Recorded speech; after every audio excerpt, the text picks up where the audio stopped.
Прво, важно е да се каже што е причина за зголемувањето на струјата, а тоа е катастрофалното менаџирање на енергетскиот систем во земјата. Ништо не е постигнато од проекциите кои што оваа влада и задачите си ги дала сама на себе. Треба да се произведат над 5000 гигават часови струја, не се произведени ниту половина.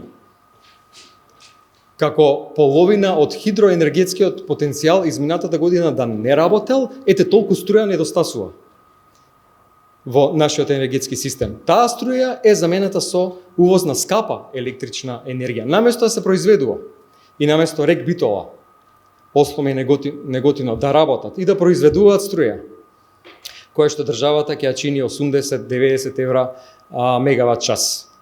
Ние купуваме струја за 140 евра мегават часови. Не се обезбедени доволна количина на реагенси.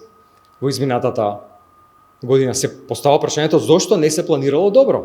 Зошто сега се посегнува под државните резерви за мазот кои што не се ниту примарен материјал кој што се користи за производство на струја, туку јаглен кој што го нема. Зошто добро не се менаџирал овој систем? Зашто 110 милиони евра е задолжено државната компанија СМА?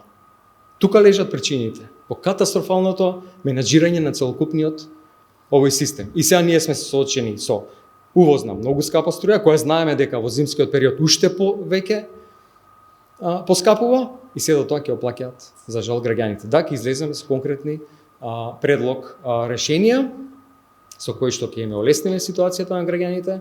Веднаш да кажам дека апсолутно не очекувам дека оваа власт ќе ги подржи, исто како што не ги подржи ни законските решенија за намалувањето на ДДВ-то која беше во фокусот на јавноста цената на потрошувачката кошничка, понатаму минималната плата, понатаму субвенциите за компаниите. Во случај на раст на минималната плата сметам дека немаат слух за решенија кои што им се и тоа како потребни на граѓаните да пребродат оваа финансиска криза која што ја има секој семејство, која што за жал последните месеци уште повеќе ги се влошува.